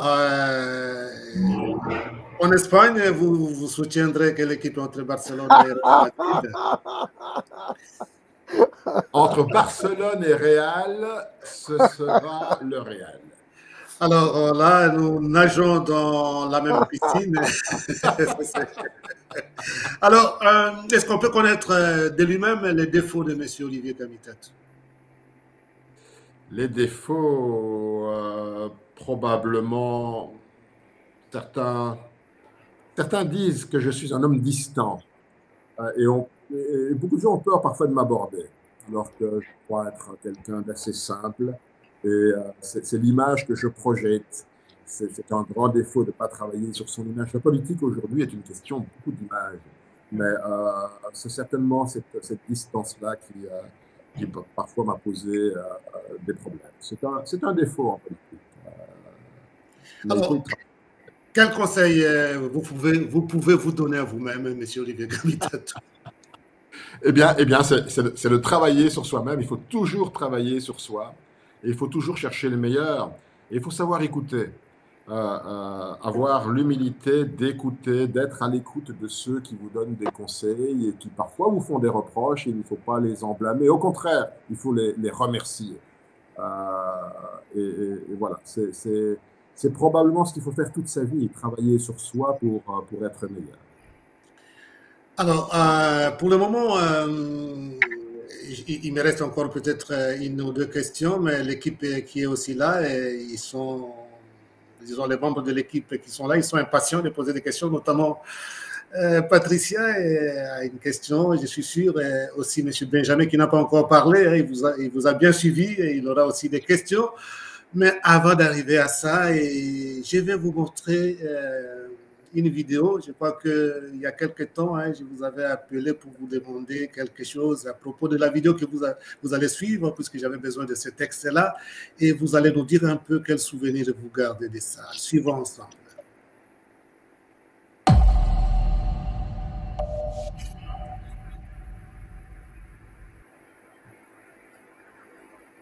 Yenge, toi dont le nom signifie la joie, toi, Haïlé, la grandeur, Kwame, l'indépendance, Ndesha, le guide, Yikonzola, le protégé et l'entouré d'amour. Les noms que votre papa Sindika vous a donnés sont à la fois la marque de l'amour éperdu qu'il avait pour chacun de vous, mais aussi celle de la passion qu'il vouait à l'Afrique, à ses valeurs, à sa culture et à son histoire. Chacun d'eux est également une facette de son caractère. Ensemble, ils forment le tableau de sa vie qu'il construisait comme une œuvre d'art. Oui, la vie de Sindika était l'allégorie d'un chef-d'œuvre. Il la vivait comme une performance. Il vous appartient ensemble, par vos qualités et vos talents, de continuer à lui donner vie. Du loin que je le connaisse, Syndicat a toujours eu de l'injustice une sainte horreur. Il avait une expérience que seuls ceux qui l'ont traversée peuvent évoquer en trouvant les mots. La chute voulue, programmée, planifiée de son père a profondément marqué sa vie. Il est des douleurs qu'on cache par pudeur et fierté. Voilà, il est des douleurs qu'on cache par pudeur et fierté. C'est profond, hein, cette phrase. Alors, que vous rappelle un peu cet hommage que vous avez rendu à M. Dokolo? Syndicat profondément marqué ma vie. Quand en 1995, son père, Dokolo, me dit voilà, mon fils revient et j'aimerais que vous travailliez ensemble, que tu m'encadres. Et vous avez ceci. Et donc, je vais encadrer Syndicat comme le souhaitait son père. Et au fil des années, eh bien, j'étais un peu, au début, j'étais un coach, et puis c'est lui qui va devenir mon mentor. Parce que c'est un homme qui avait... Syndicat était quelqu'un qui était lumineux, qui portait une lumière, avec une élégance extraordinaire, c'est un véritable prince, un savoir-vivre, une délicatesse, des qualités qui le feront s'engager dans le monde des arts, pour la restitution des œuvres d'art. Il sera le premier avec sa collection d'œuvres d'art, dans le monde des affaires, dans la politique, avec les Congolais debout. C'est lui qui va faire émerger des jeunes talents comme Hervé Diakiese et d'autres. Ça reste pour moi, comme je vous ai dit, j'avais perdu mes deux grands frères. Syndicat deviendra mon jeune frère et sa perte a été immense. J'en porte encore le chagrin dans mon cœur. Voilà, merci beaucoup. Hein, merci beaucoup. Je rappelle, hein, vous m'aviez même dit ça, hein, que c'était un ancien élève des Jésuites en France, à Paris. Et il avait parmi ses devises, donc, ces mots de Pedro Coupé, être des hommes pour les autres. Merci beaucoup. Alors, nous allons passer maintenant à des questions. Moi, il y en a encore une ou deux, mais je vais donner aussi la parole aux autres. Probablement aussi, il y a beaucoup de personnes qui nous suivent et qui pourront écrire leurs questions. On va les afficher. Alors, on commence avec Patricia Tebouni. Patricia, vous avez certainement une ou deux questions. J'en ai plusieurs, mais comme nous sommes plusieurs et que Benjamin, par exemple, n'a pas pris la parole, il va prendre la parole. On ne peut pas oublier quand même Benjamin. Hein. Je vais écourter ma liste de questions. Bon, je vais aller pour deux questions. D'abord, merci beaucoup, Monsieur Olivier Kamitatou, pour cet échange avec nous, en tout cas cette conversation avec nous, parce que c'est plus une conversation qu'un échange. Comme on peut le voir un petit peu sur les réseaux sociaux, sur YouTube, j'ai fait quelques petites recherches avant cette émission parce que je voulais me renseigner un petit peu sur vous. Bon, à part l'aspect politique hein, qu'on connaît tous, vous avez rappelé tout à l'heure que vous êtes un grand lecteur. Moi, j'aimerais bien savoir quel est le livre qui vous a le plus marqué, parce que je vois aussi que vous êtes un excellent orateur, mais non seulement un excellent orateur, mais un excellent écrivain. Parce que quand on voit l'extrait, et j'ai lu l'hommage que vous avez rendu à Syndicat Dokolo, c'est quelque chose de très poignant et qui va rester pour plusieurs années. Et j'ai vu aussi que plusieurs personnes s'en inspirent plus tard pour écrire, ils prennent des petits bouts ici et là, et puis bon, voilà. Parce que c'était très poignant, c'était très inspirateur. Donc voilà, ma première question, c'est quel est le livre qui vous a le plus marqué? La deuxième question, c'est pour revenir un petit peu sur la sociologie congolaise.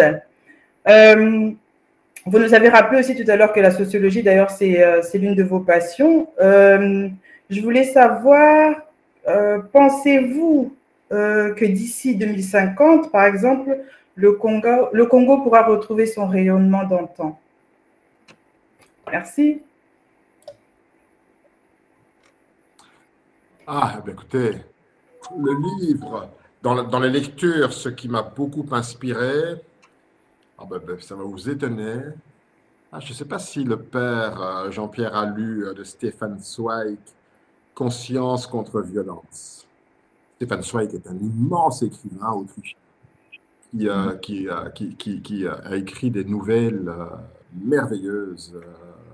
Mais dans ce livre, Conscience contre violence, eh bien, il définit un combat de l'humanisme contre l'intolérance portée par Calvin à Genève. Ça reste c'est un très très beau livre que je recommande. Tout comme je recommanderais aussi une œuvre qui pour moi est puissante et un roman qui est poignant, c'est Ne tirez pas sur l'oiseau moqueur. C'est de Harper Lee. Et ce roman, c'est le roman sur l'injustice raciale, c'est le roman sur l'enfance, c'est quelque chose aussi d'extraordinaire. Bon, j'adore lire, donc et je vous dirais finalement le troisième, c'est Toni Morrison, Beloved, je ne sais pas si vous l'avez lu. C'est un roman également très très puissant sur les séquelles de l'esclavage et l'Amérique après la guerre civile.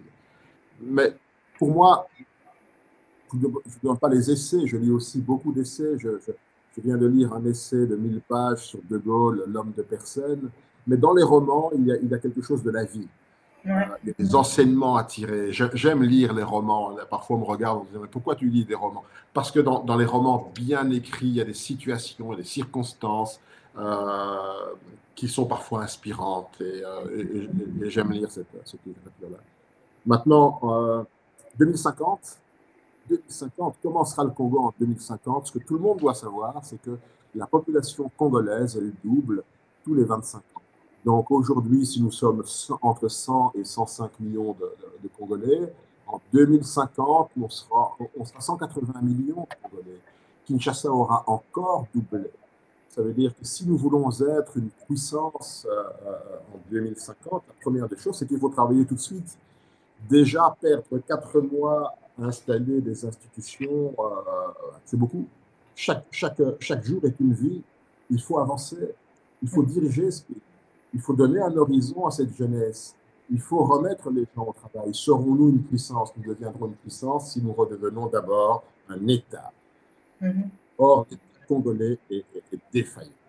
Il ne livre pas les prestations que chaque Congolaise et chaque Congolais est en droit d'attendre.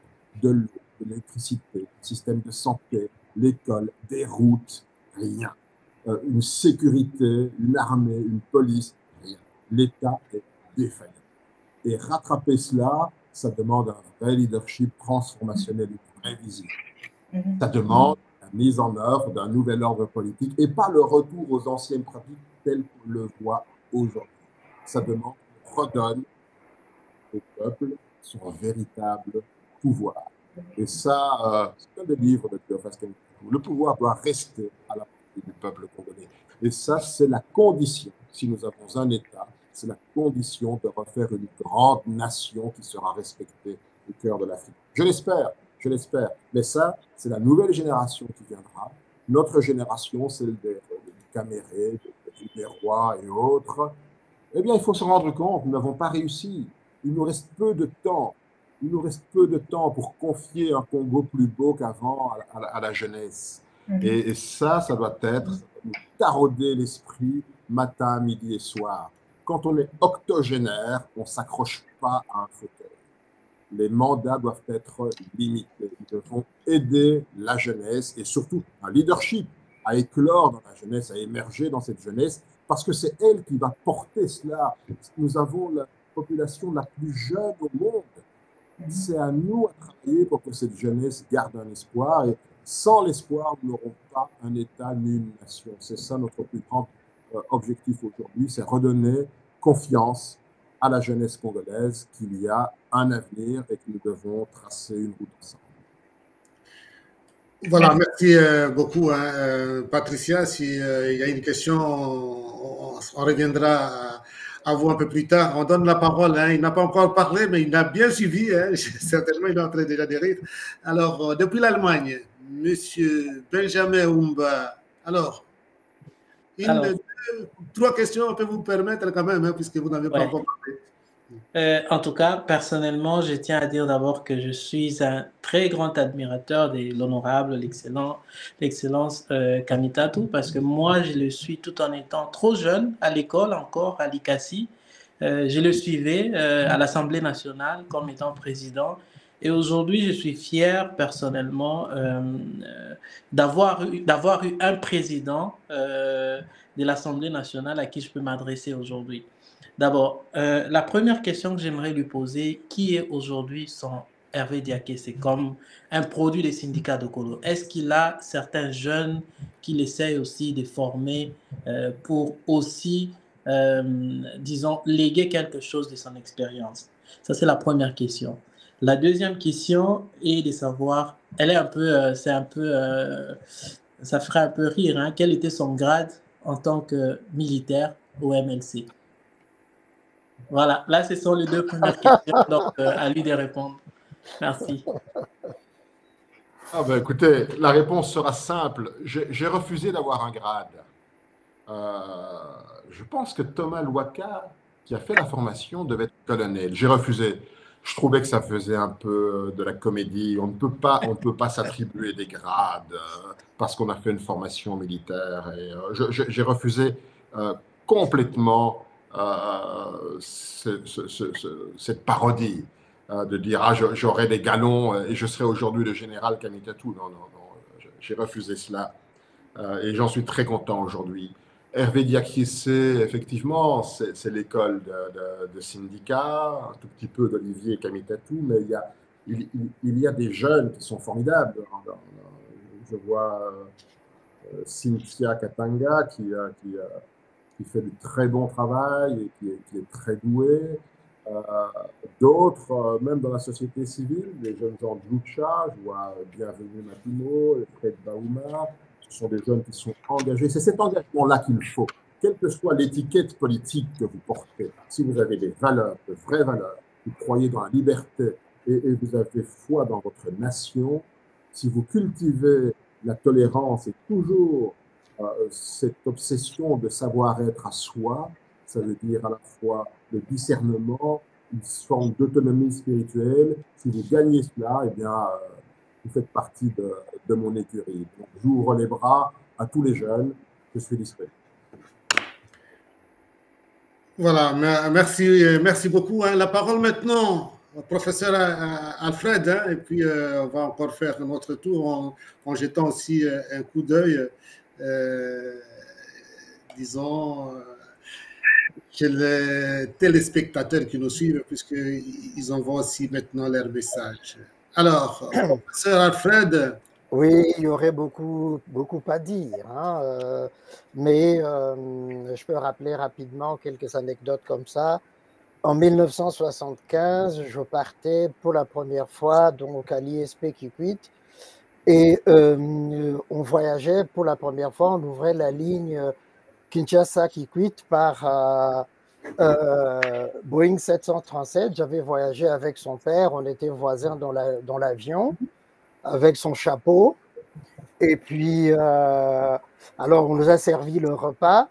Lui, il n'a pas mangé, il m'a passé son repas, donc j'avais deux repas avec moi. Lui, il allait à Lusanga, moi je restais à Kikwit.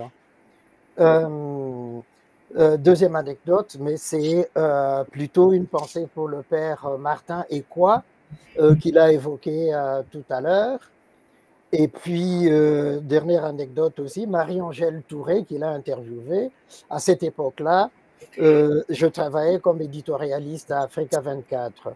Et quand Olivier était de passage ici et que Marie-Angèle Touré l'avait interviewé, j'étais encore à l'époque à Africa 24. Alors, moi, j'ai deux petites questions.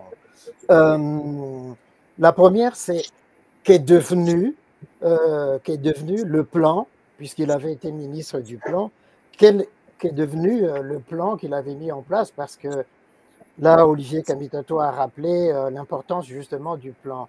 Et je pense que la planification, c'est quelque chose de très important, c'est ce qui nous manque en Afrique et en particulier en RD Congo. La seconde question, c'est sur la jeunesse, parce qu'il s'intéresse beaucoup à la jeunesse. J'ai reçu tout récemment un message d'un ami de Bandal. Il me dit, il y a une étude qui a été menée sur Bandal. Il y a à Bandal plus de, je sais plus, 3000 bars, 1000, je sais plus, Nganda, et puis les Binzambi et tout ça. Avec ça, la jeunesse, qu'est-ce qu'ils pensent justement de cette jeunesse qui est abreuvée, abrutie justement, des Binzambi, des bars. Ils connaissent, comme disait quelqu'un, toutes les paroles des chansons des albums de Fally Ipupa, mais pour le reste, ils vivent dans la misère, ils vivent dans la crasse à Kinshasa. Qu'est-ce qu'ils pensent justement du devenir de cette jeunesse-là? Merci. Et puis, juste signaler que son parcours avant la politique est excellent. C'est un parcours que j'apprécie et que je respecte énormément parce qu'il montre effectivement que il y a une vie avant la politique et puis il y aura une vie après la politique. Merci. Merci. Merci, professeur. Écoutez, les instruments de pilotage qu'on a mis en place au ministère du Plan ont été importants. On a laissé le DCRP2.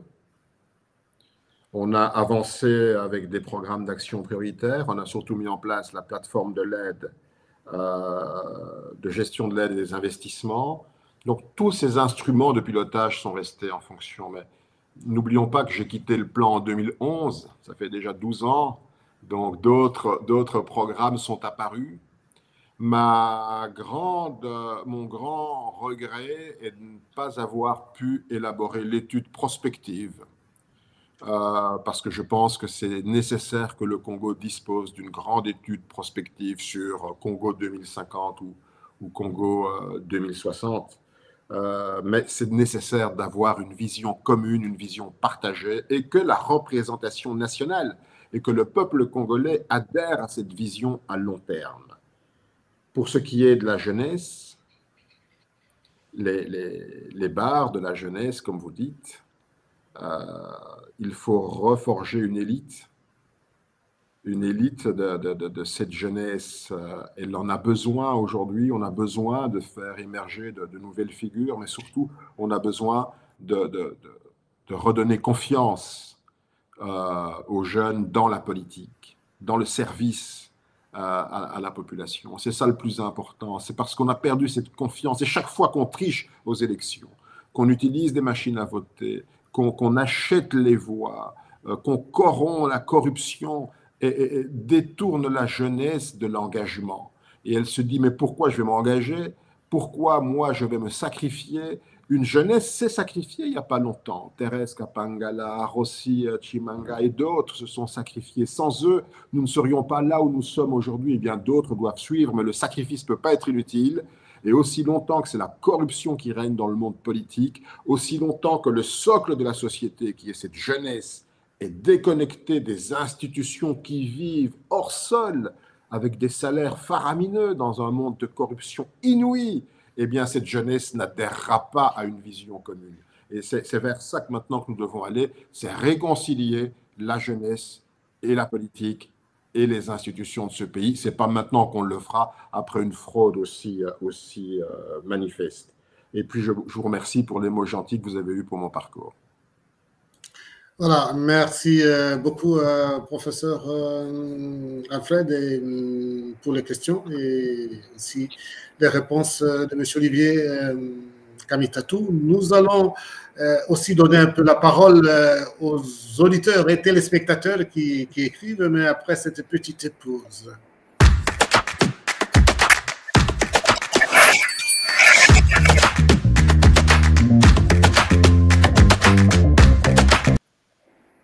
Voilà, nous faisons un petit coucou à notre graphiste. C'est lui, M. Olivier, qui nous fait des graphiques pour les dialogues avec. C'est comme ça que de temps en temps, nous essayons un peu de faire connaître ses œuvres.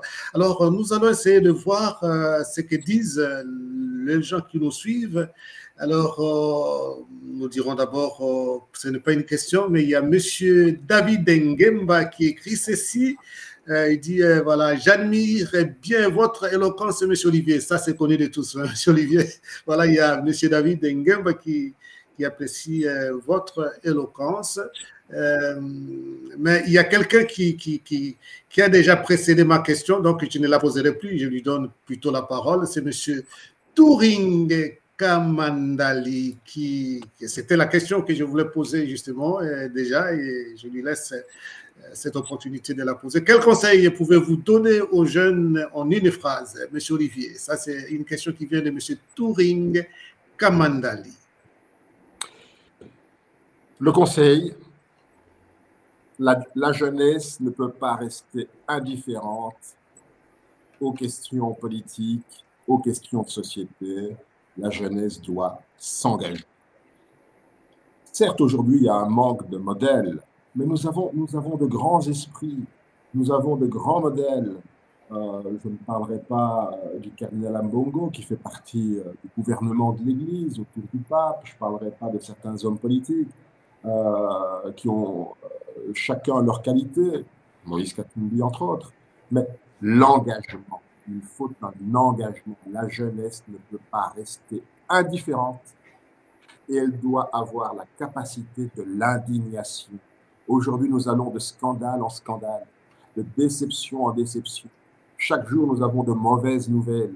J'invite la jeunesse congolaise à s'engager ardemment pour un vrai changement dans ce pays.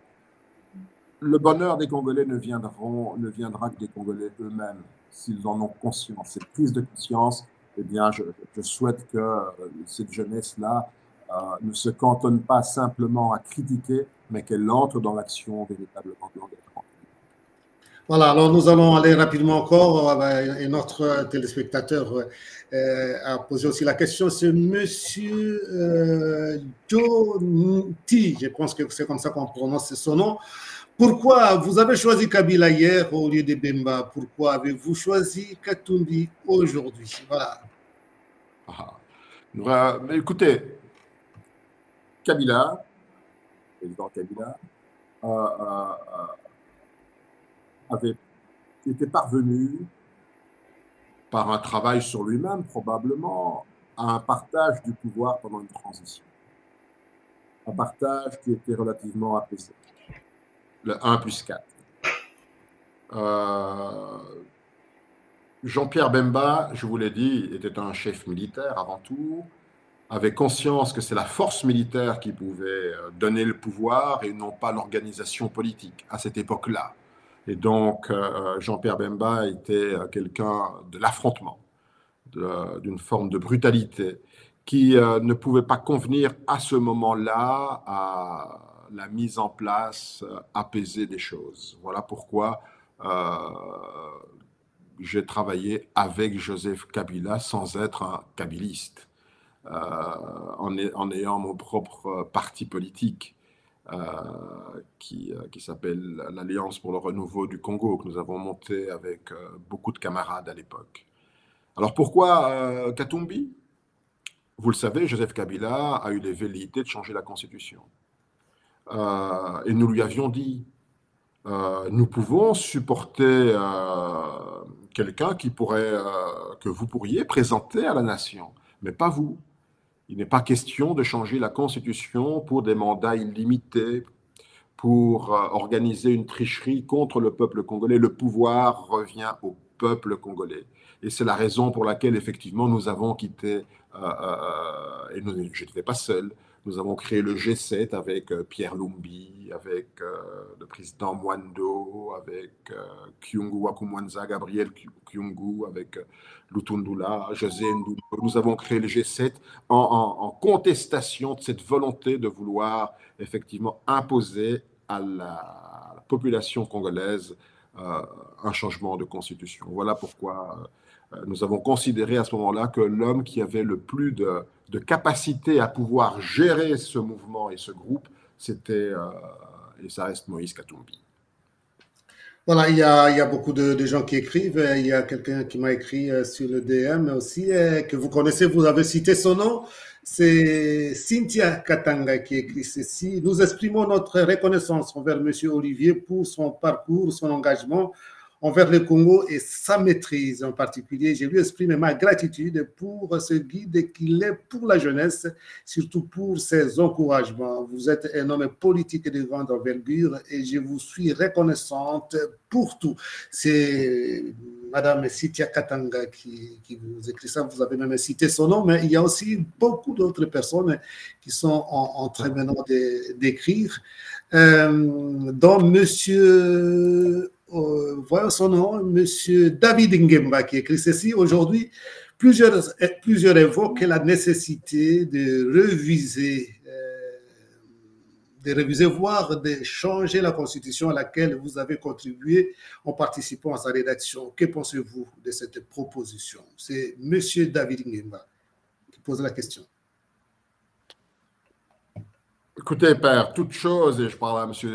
David, toute chose est perfectible. Hein? C'est un travail fait par des hommes et je n'ai pas une idolâtrie pour un texte, mais je pense que le changement de constitution dans le but de conserver le pouvoir, c'est problématique, tant sur le plan démocratique que sur le plan éthique et moral.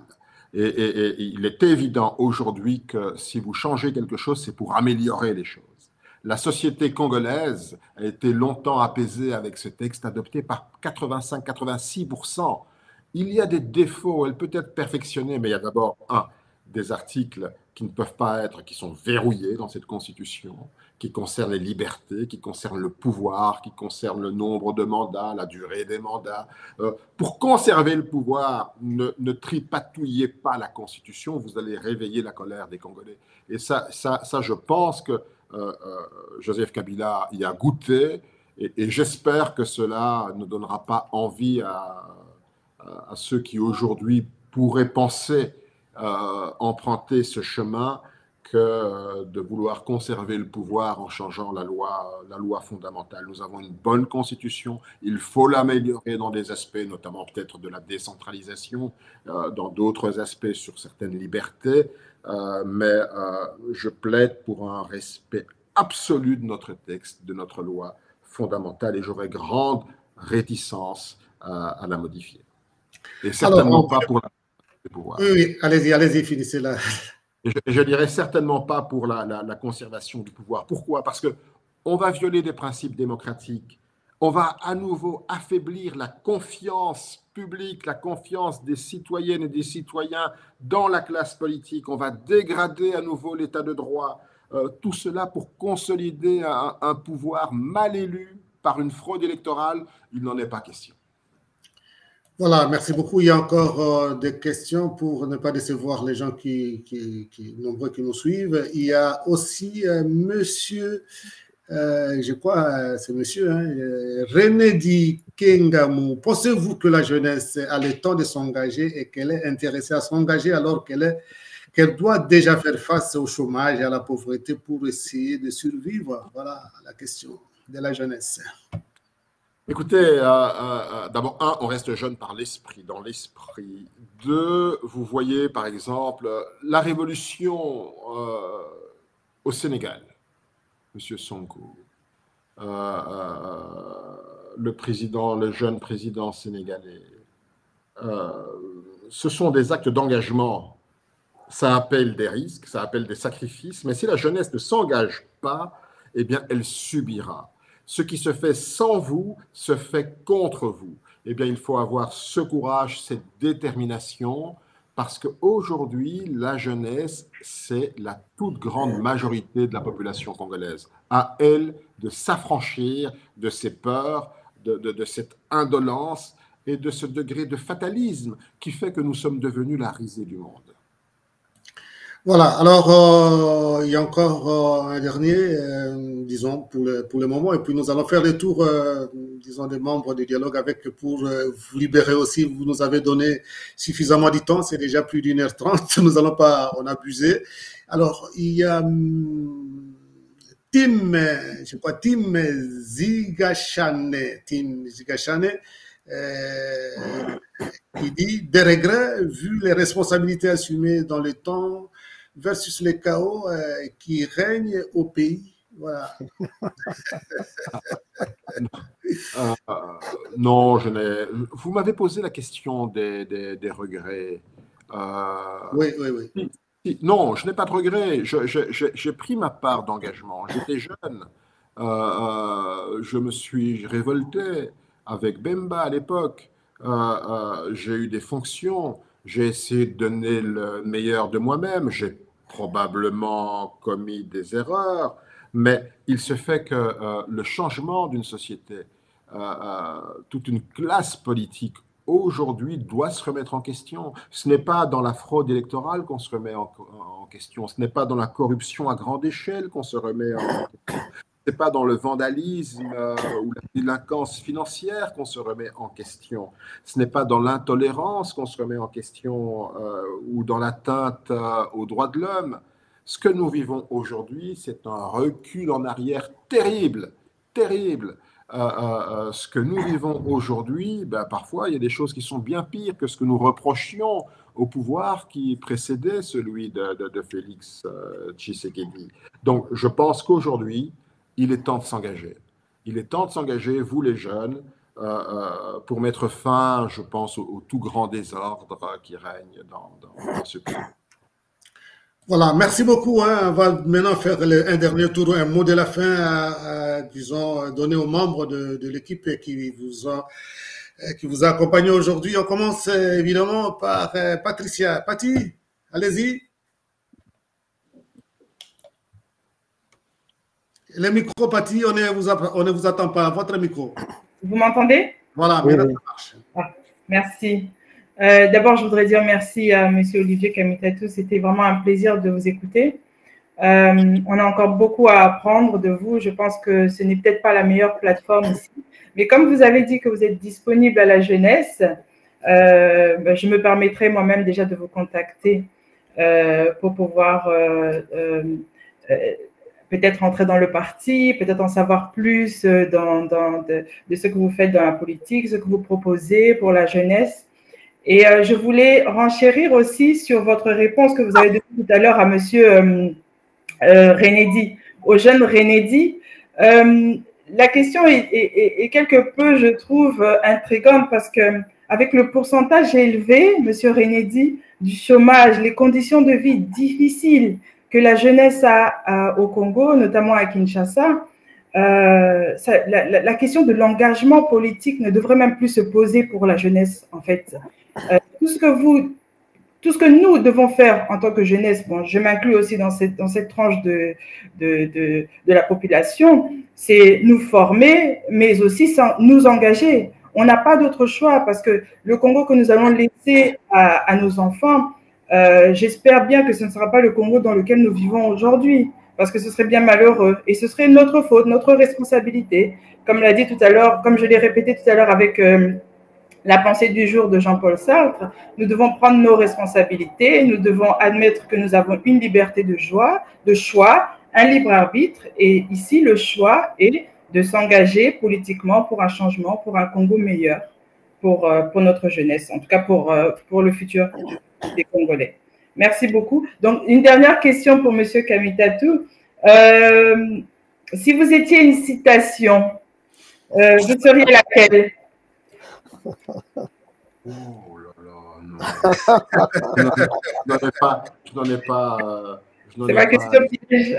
Je n'en ai pas à l'esprit. Mais je pense qu'aujourd'hui, ce n'est pas une citation, mais c'est un principe de vie que nous devons aborder à toutes les Congolaises et à tous les Congolais, où qu'ils soient dans un camp de réfugiés, qu'il ait abandonné tout espoir de lendemain meilleur, c'est de dire il faut garder l'espérance parce que chaque jour est une vie. Chaque jour est une vie. Et nous ne devons pas sacrifier une seule journée pour que nous ayons un vrai changement tous ensemble. C'est vers ça que c'est pas une citation, c'est plutôt je veux qu'on porte véritablement cet engagement-là. Il ne faut pas porter à demain ce que nous pouvons faire tout de suite. Si c'était le cas, je ne pense pas que le jeune président du Sénégal, Diomaye Bassirou Fall, serait aujourd'hui au panthéon des jeunes sénégalais et qu'il porterait l'espoir de toute une nation. Il y a des génies dans la jeunesse congolaise, à eux de se prendre en charge et à se dire chaque jour, c'est ma vie qui doit commencer. Voilà, merci beaucoup. Merci. La parole est à Benjamin Oumba. Benjamin. Oui, alors pour finir, personnellement, je dirais aussi que je suis, d'abord, je l'ai dit, hein, j'étais un grand admirateur, je suis, et, personnellement, à chaque fois qu'il y a soit interview, que ce soit sur des chaînes étrangères, que ce soit au pays, notamment avec l'émission avec Peter Tchani, moi, je ne rate quasiment rien de M. Olivier Kamitatou. Et vous avez vu qu'il y a eu beaucoup de questions sur la jeunesse, beaucoup de gens s'intéressent, beaucoup de gens ont une admiration spéciale sur votre parcours et la jeunesse incarne pratiquement un peu beaucoup d'espoir en vous. Et en tant que Congolais vivant dans la diaspora, j'aimerais juste demander une chose, c'est aussi de s'intéresser à tous ces jeunes Congolais aussi dans la diaspora. Le président sénégalais que vous venez à peine vous avez parlé de lui, même pour travailler actuellement, il y a une grande partie des jeunes Sénégalais qui résidaient à l'étranger qui sont tous revenus. Mais le mal avec nous, Congolais, c'est-à-dire beaucoup de nos leaders, nos politiciens à l'étranger, ils sont quasiment cachés.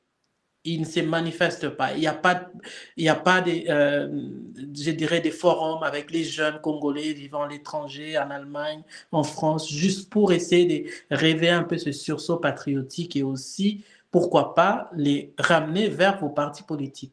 Est-ce que vous prévoyez à l'avenir peut-être commencer à venir, quand vous êtes en Europe, essayer de se réunir avec les jeunes, à chaque fois essayer de créer quelque chose pour peut-être aussi étoffer vos rangs au niveau d'ensemble pour la République? Écoutez, je pense qu'aujourd'hui, nous sommes en train d'abord d'analyser ce qui s'est passé avec les élections. De voir les fractures que ça a créées dans la société, de voir que certains discours extrémistes, xénophobes, de division, d'exclusion ont gagné de grandes parts de la société congolaise. Nous devons réfléchir sur notre volonté de vivre ensemble, de redéfinir ensemble un projet, d'adopter de nouveaux codes de la communication politique. Parce qu'aujourd'hui, cette jeunesse-là, elle écoute la communication, elle se projette dans un monde où elle entend des voix et d'autres voix. Maintenant, est-ce que les partis politiques peuvent porter une espérance? Nous devons d'abord nous faire une auto-évaluation, une autocritique, améliorer les choses et proposer à la jeunesse de participer à l'élaboration d'un projet commun, fait pour elle, par elle. Pas seulement par des vieux politiciens qui veulent conserver des postes, des privilèges, des avantages, mais faire participer cette jeunesse à l'élaboration d'un vrai programme de futur, de tracer avec elle un chemin d'avenir. C'est ça notre plus grand défi aujourd'hui. Donc, effectivement, vous avez raison, nous ferons effort d'aller à la rencontre des jeunes et de les faire participer à l'élaboration d'un vrai projet pour elles, par elles et ensemble. Merci. Voilà, merci beaucoup. Alors, avant-dernière parole, puisque la dernière parole sera donnée à M. Olivier Kamitatou. Alors, professeur Alfred. Bon, déjà, commencer par remercier Olivier Kamitatou, ben oui, de sa disponibilité et puis de sa spontanéité dans les réponses à toutes les questions qui lui ont été posées. Et puis, comme je l'ai dit tout à l'heure, son parcours peut servir aussi de modèle à cette jeunesse qui cherche des voies. Il en a cité un certain nombre, les Matumo de Filimbi, de Lucha, etc.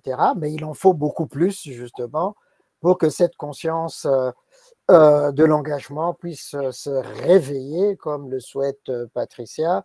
Mais on le voit aujourd'hui dans les universités américaines sur la question israélo-palestinienne, l'engagement de cette jeunesse américaine, justement, pour défendre une cause à laquelle elle croit.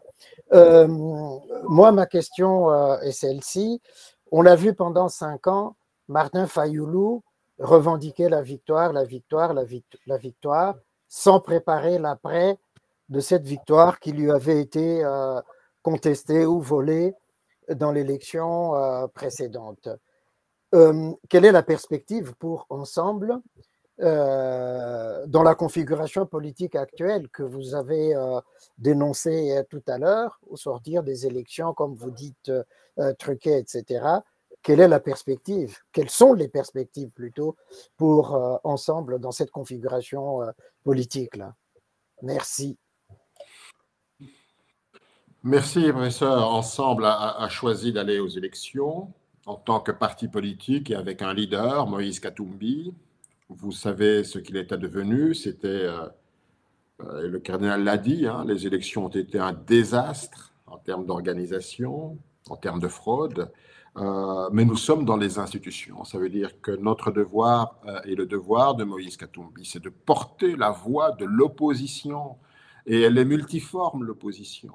Il y a de l'opposition qui n'est pas dans les institutions, il y a une opposition qui s'exprime dans la société civile, il y a des revendications qu'il faut porter, il faut être et il faut choisir non seulement de défendre le peuple, mais d'être sa voix.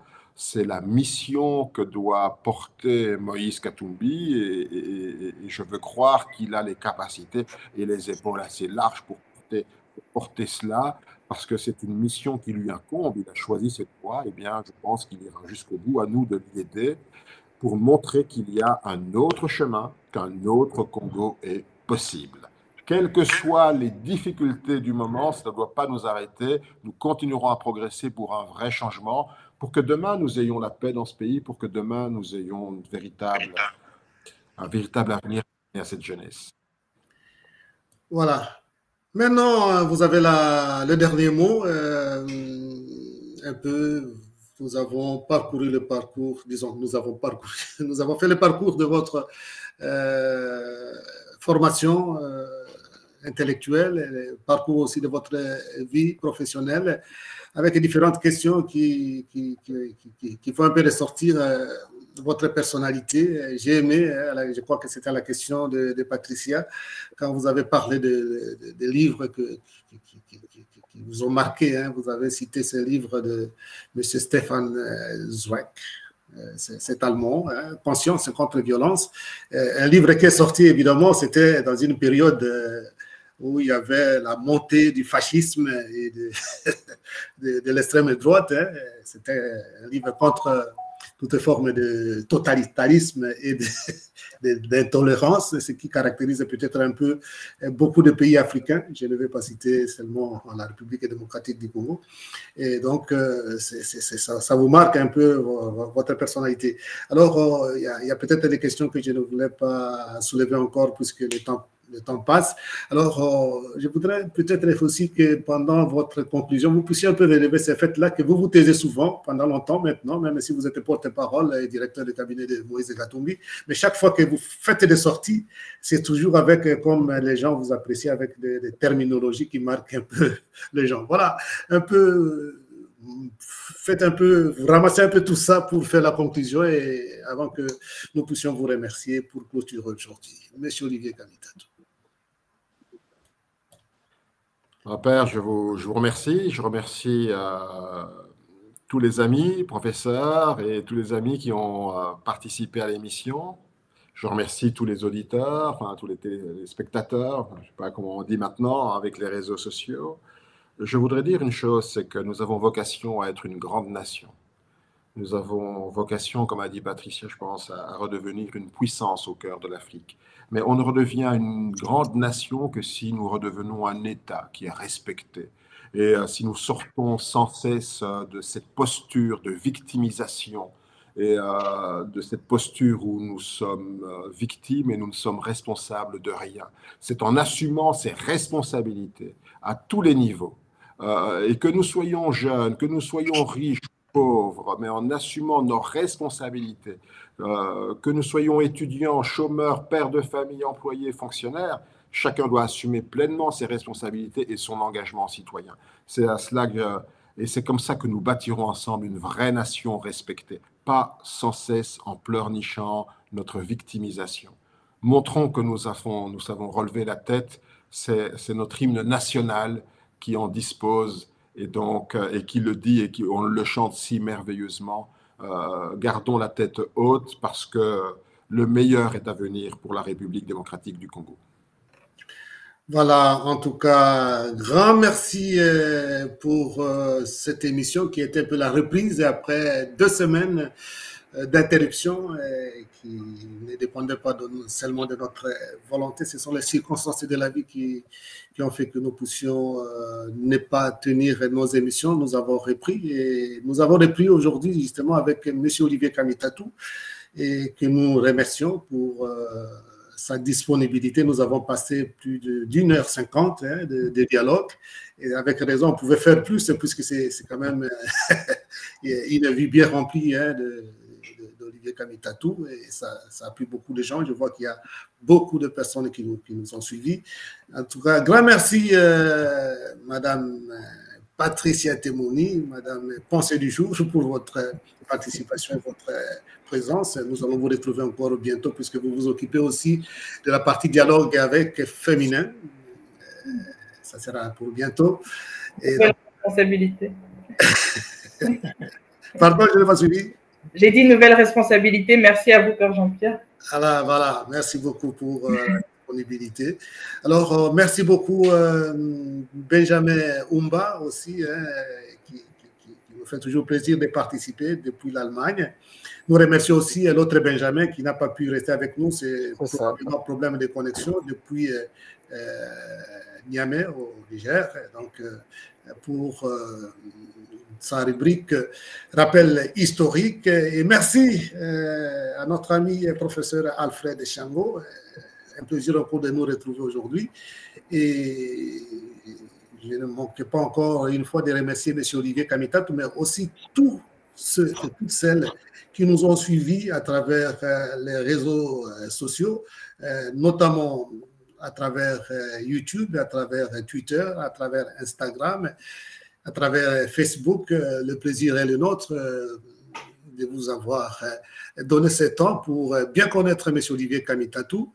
Nous allons nous retrouver mardi prochain pour la nouvelle édition du Dialogue avec. Mais en attendant, vous allez retrouver cette émission demain, samedi, à partir de 14h pour la rediffusion, pour ceux qui n'ont pas pu se joindre à nous.